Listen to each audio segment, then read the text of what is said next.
The Lord does not abandon his people. Dear friends, we are reflecting today on the presence of God our Father among his people. He does not reject us. He does not abandon us. Yes, I know sometimes we may feel rejected and abandoned, but the Lord assures us that he does not abandon his people. We get inspiration, especially from the letter of St. Paul to the Romans, chapter 11 and Psalm 94, which really emphasizes the fact that no matter what we go through, the Lord does not abandon us. Dear friends, let us run to the Lord, who promises that he does not abandon his own people, whom he created in his own image and likeness. The Lord loves us so much, and he created us for himself. We are in this world, and from this world we shall return to him. And because he does not abandon his people, he even teaches his people. And one of the key aspects that we shall reflect today on today's gospel is from Luke. Today's Gospel of Luke chapter 14 is especially to learn from the Lord, who does not abandon his people, who teaches how to be humble and not proud. Humility is the mother of all virtues, of all good works. Pride is the vice of all vices, of all sins. Pride is the vice of all sins. Dear friends, when we talk of humility as being the mother of all virtues, I was reflecting and I said, yes, it is from humility, when I am humble, when I consider others first, that I am filled in, that all goodness flows from my humility, because it finds a space in me that welcomes God and welcomes others. When I'm humble, I consider others first. So it is from humility that every good thing you can think of comes from. It comes from humility, from a humble heart, from a simple heart. Dear friends, if you don't want to have problems in life, be simple, be humble. Consider others first. Don't consider yourself too high. And when you are humble and simple, then from there, every good thing that you want will flow. My dear brother, my dear sister, in life, Christian life or human life, when we are humble, when we have a heart which is so simple and humble, then there is space to fill up all the good things. And from that heart, which is good, simple, and humble, all the other good things that you wish to have, that you want to have, will flow and they will last long. My dear sister, how is your heart? Allow that humility of heart. Allow your heart, allow my heart to be so simple, so humble, that from it may pour out only good things to all the people that we meet. Whereas if we talk about pride, pride is a sin, a greatest sin, because when I'm proud, I'm full of myself. I look at only myself. There's no one else that exists except myself. And in that case, there's no space for me, for others, for God, and even for me. Though I pretend that there's space for me, but it's not. When I don't have space for God, I don't have space for others in my heart, and I only proud and looking at only myself, then there is an emptiness that is created. Because at one moment or another, I find myself only with myself.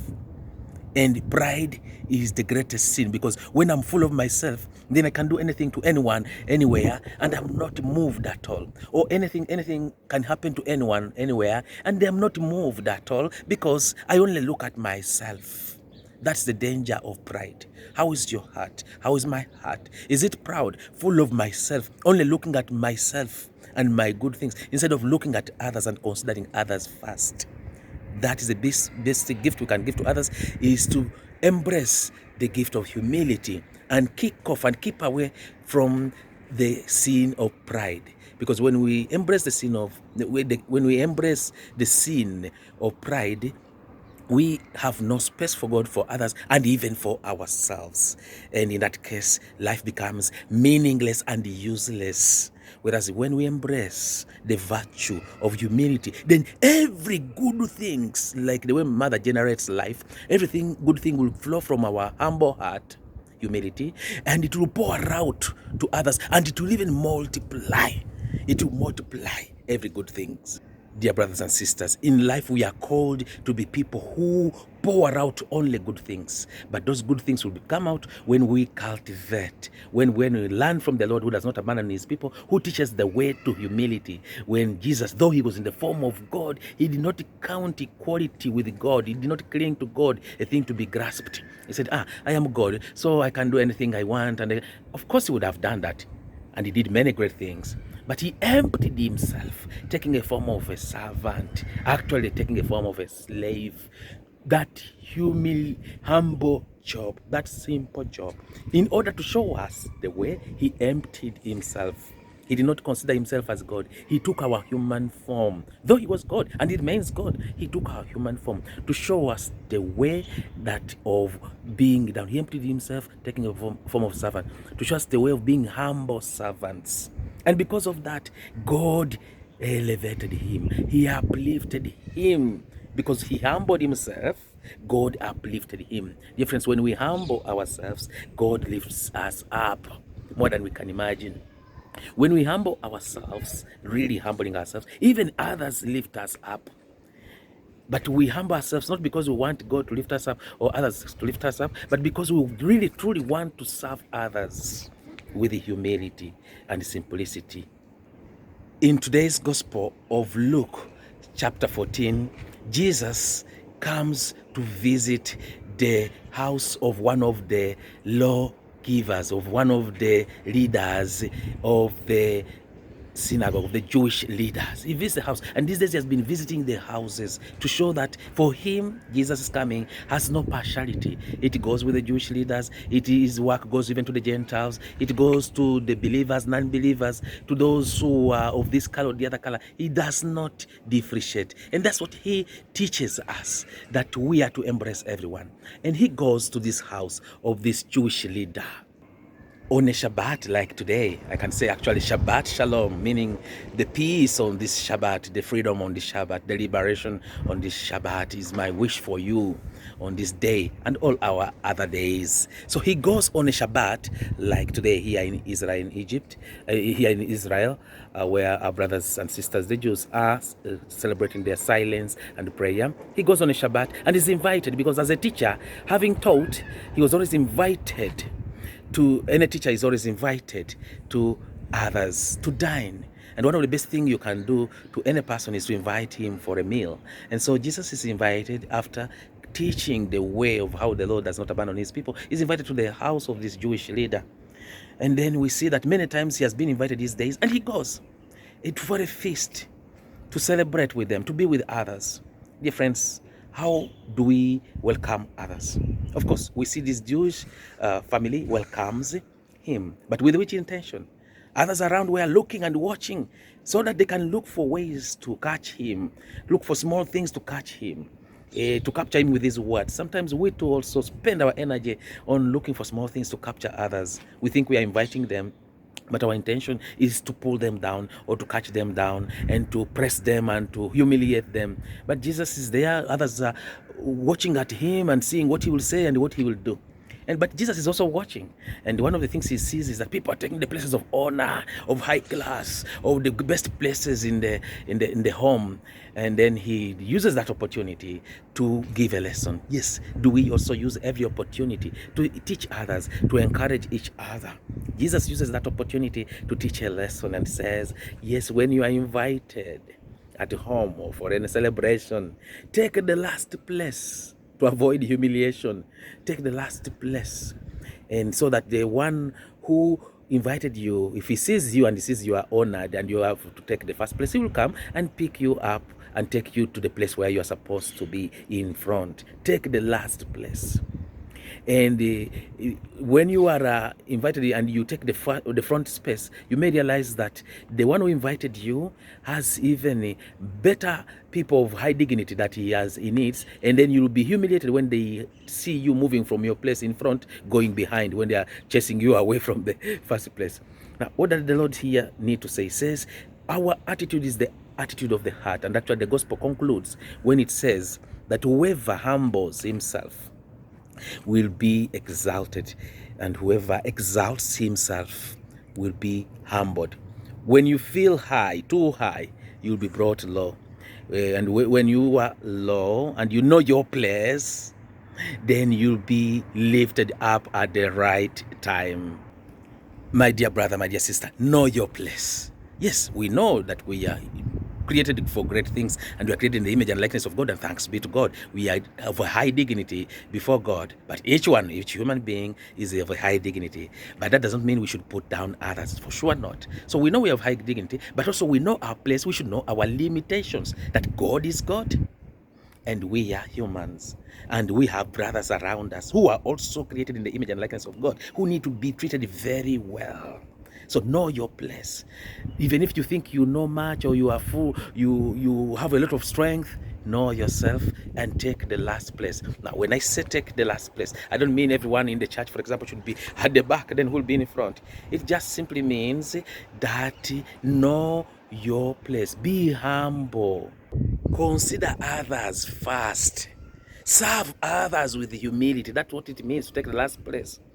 The greatest among you should be the servant. And Jesus showed this when he washed the disciples' feet and said, you call me master, and I am a master. And if I and the master have done this washing of the feet of the disciples and of each, you should also wash each other's feet. You should serve each other with humility, just as Jesus kneeled down. We should kneel down to serve others. Kneel down with our heart and even with our actions to serve others if there is need. So to be the last doesn't mean to sit there and close your eyes and cross your hands and you don't move anything because the Lord said you have to be the last. It's not automatic that is the sign of humility. To be the last means consider others first and serve them with humility, and do the best you can every day to cultivate that good virtue of humility in serving others, in considering others first. When we will consider each other first, then the world grows and becomes beautiful, and people feel respected and acknowledged and accepted as human beings, because there is no favoritism. We look at each other as brothers and sisters and as friends. We smile at each other and we cry with each other when we consider others first. And when we serve them truly, actions speak louder than words. The good things we do speak louder than words. And when these good things are done even with humility, then we find that it even has more power, effective power that goes with the good actions that we have done. A humble person does not even know that he's humble. He just does good things and does not get tired of doing good things, and does not even talk about how humble and good he's doing. He just does good things with humility. Because when you think you are humble and you walk as if you want to show the people that you are humble, then you are not humble. When you speak and say I'm humble, then you have lost the humility. Let's continue doing the good things without even expecting any reward or any result. That is what it means to be humble, to serve with humility. And that's why Jesus says that whoever humbles himself will be exalted. Jesus humbled himself, taking the form of a servant, and because of that, God exalted him. He lifted him up. It shows us that if he lifted Jesus up after him who humbled himself down, serving with humility, he too can lift us up when we serve with humility. My brother, my sister, don't get tired of doing good, of serving with humility in the family, in the workplace, wherever you are. Don't get tired of serving with humility, whether people are recognizing you or not. A humble person does not need for recognition. He can sit in front, whether people are recognizing him or not, as long as he's serving and he's doing good and with no bad intention. He can sit in front, he can sit behind, he can sit anywhere, he can do anything anywhere, anything good anywhere, and without much noise. That is a humble person. Without much noise, without much show, he does good things. And that's what we are invited to do. The issue here is not only not to take the front space. We should sit everywhere, of course. We should sit everywhere, but consider others first. It's not automatic that those who sit in front, who take the front seats, are the best, or those who take the last seat are the best. No, it's an attitude. Humility is an attitude. An attitude that whether I'm in front or I'm behind, am I serving with humility, with a simple heart, with a good heart, and without expecting anything in return, without even counting the cost, without calculating. Am I loving without measuring, without calculating? That is the most important thing. Am I considering others before I consider myself. When I consider others without considering myself, when I serve others with a genuine heart, when I do the best I can in every simple thing that I am called to do and to be, then God lifts me up already now. Then God will lift me up even at the end of time. Then we make this world a better place. My dear brother, my dear sister, don't get tired of being humble, serving with humility, simplicity, wherever you are, and using all your energy, that the gifts of the Lord that He gave you, and all the gifts that the Lord gave you, don't get tired of using them to build up the kingdom, to make others happy, to make others grow, to uplift others. Because when we uplift others, God will also uplift us up.